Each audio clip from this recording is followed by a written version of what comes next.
There was a time when the Fire Nation, the Water Tribe, the Earth Kingdom, and the Air Nomads lived in harmony.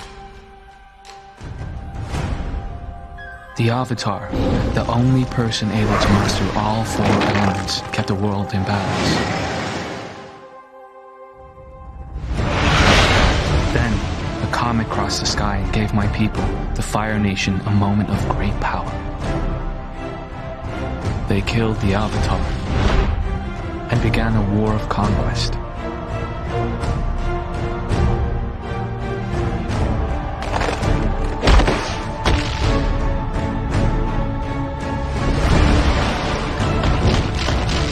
Many waited and prayed for the Avatar to be reborn,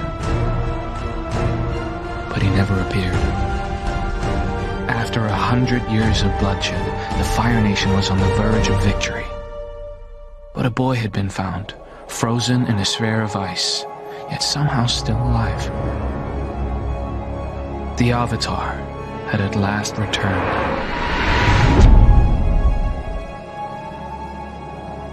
My uncle and I set out to find this boy, who now threatened the war plans of the Fire Lord.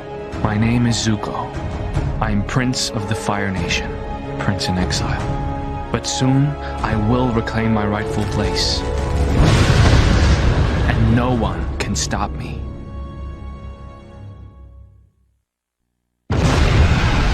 As my ship sank in flames, I was chilled by more than the seawater. These were Fire Nation assassins, sent to kill the royal outcast for his latest crime. My first crime, 3 years ago, was to question the war strategy of my father, Lord Ozai. I was challenged to an Agni Kai duel.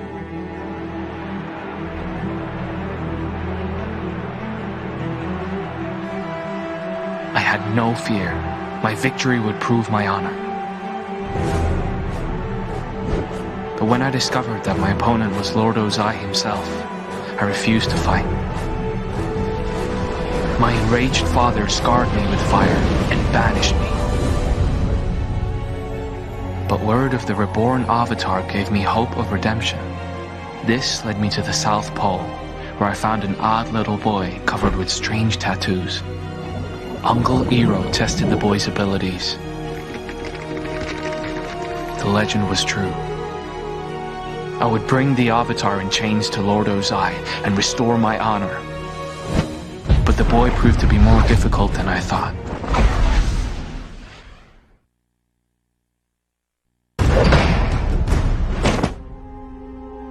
I watched the Avatar glide away from my ship and vowed not to underestimate him again.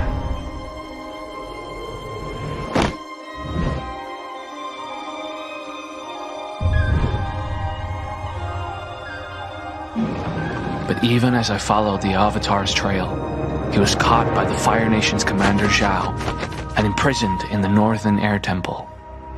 I hated that arrogant Zhao, who showed me no respect. I would not let him destroy my chance at redemption. To hide my identity, I chose a mask, the Blue Spirit. I slipped inside the Air Temple with a daring plan to snatch the Avatar from under Zhao's nose.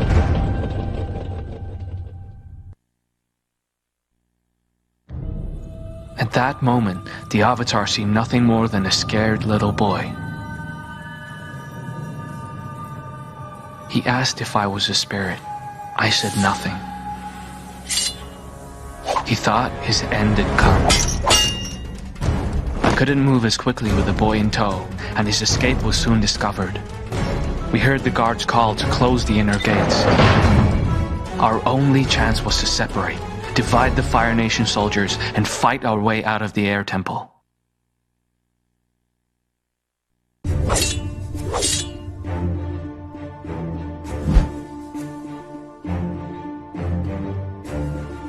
Commander Zhao ordered his men not to kill the boy. He knew the Avatar would simply be reborn. I put my knife to the boy's throat, forcing Zhao to open the gates. Zhao was furious. I laughed behind my mask, but in that instant,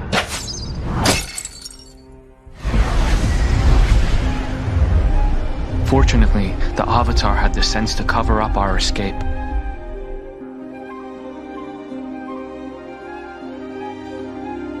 But even as I regained my senses, the ungrateful boy slipped my grasp once more. The Avatar was soon reunited with his friends and their water tribe allies. But Zhao suspected that I was the Blue Spirit. The sabotage of my ship was a punishment for rescuing the Avatar. Only my uncle knew that I had survived. Disguised as a soldier, I traveled to the Northern Water Tribe city aboard Zhao's warship. Then, alone, I paddled to the caves at the shoreline. From there, I could infiltrate the city.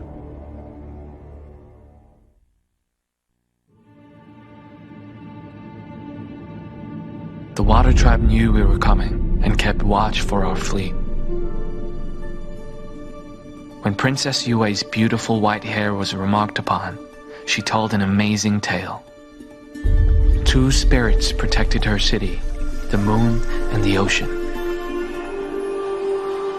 When the princess was born dead, her grieving parents prayed to the moon spirit. The infant's life was restored, and at that instant, her hair turned white to honor the moon. All at once, soot fell from the skies like black snow. The Fire Nation armada had arrived at their shores. My uncle warned Zhao that the waterbender's power comes from the moon, which grows stronger as the day ends. But Zhao was not concerned. He said he had discovered the location of the moon and ocean spirits. And with that, Zhao launched the attack. The full might of the Fire Lord's forces was about to land upon the city.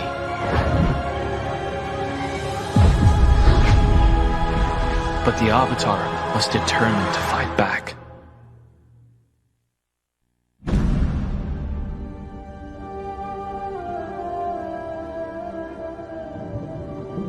As I entered the city of the Northern Water Tribe, fireballs launched from Zhao's ships rained from the sky.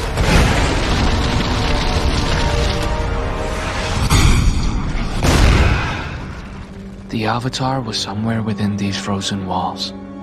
But as my enemies swarmed about to answer Zhao's attack, I realized that finding the boy would not be easy.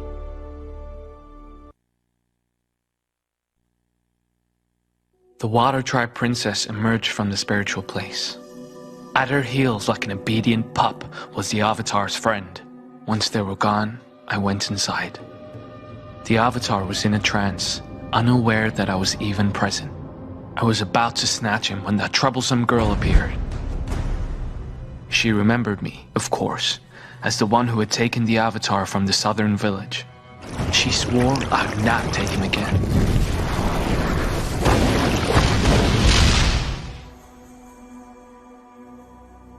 I was surprised to find the girl a worthy opponent, but she could not keep me from the Avatar. I took him, still in his trance, and fled the spiritual place. Fire Nation invaders were burning their way through the city. I hid with my prisoner in the storage room, waiting for a pause in the battle. But I'd been spotted by Zhao's warriors, and the battle came to me.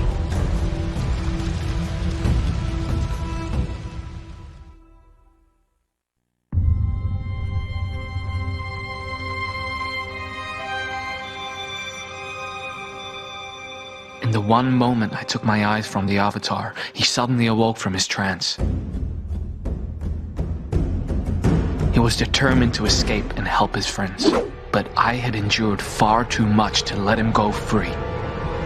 The boy stared at me as if unwilling to fight. I gave him no other path. Our battle would determine everything to come. The girl saw that only a sneak attack could stop me.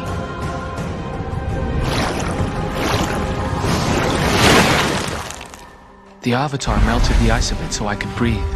He told me to stay hidden so the waterbenders wouldn't find me. I didn't understand. Why did he keep saving me? As I stood trapped in ice, Zhao searched for the spiritual place using an old map he had found. My uncle had no faith in Zhao's words, but the commander insisted that this was the way to victory.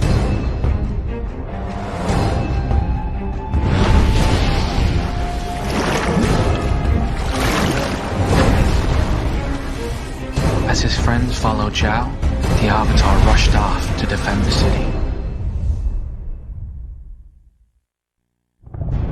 The princess and the Avatar's friends followed Zhao into the spiritual place.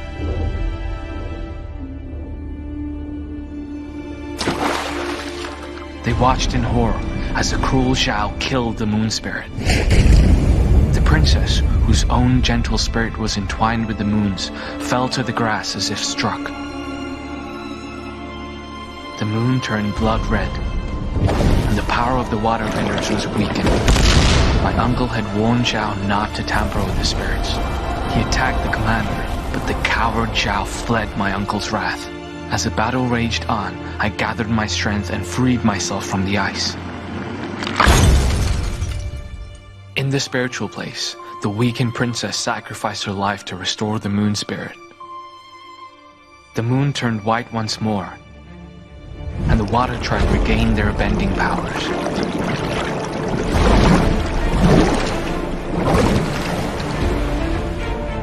I came upon Zhao, staring up at the moon in disbelief that his evil had been undone.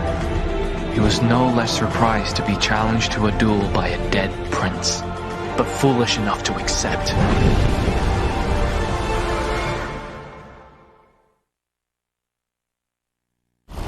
I longed to finish Zhao, but my uncle pulled me back. There were water tribe soldiers everywhere. We had to flee the city at once. As I turned away, Zhao rose to strike at my back.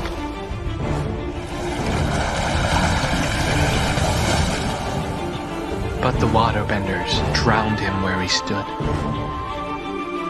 The sacrifice made by their princess restored the waterbenders' powers, but the enemy had breached the defensive ice wall. The Avatar despaired that the Fire Nation would soon overwhelm the city, but when the Avatar was asked what he had learned during his meditation, he suddenly understood what he must do. As my uncle and I escaped in our lifeboat, the Avatar stood at the city walls.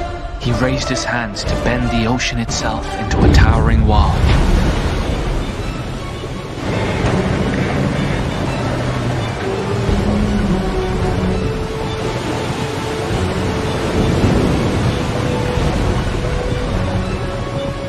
The tidal wave surged towards Lord Ozai's armada, and then it stopped.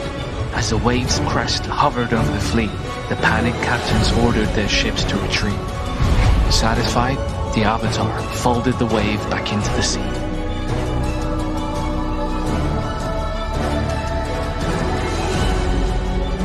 I wondered if he would prove to be the most powerful Avatar yet.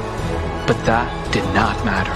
I would drag this boy before my father's throne if I had to chase him to the ends of the world.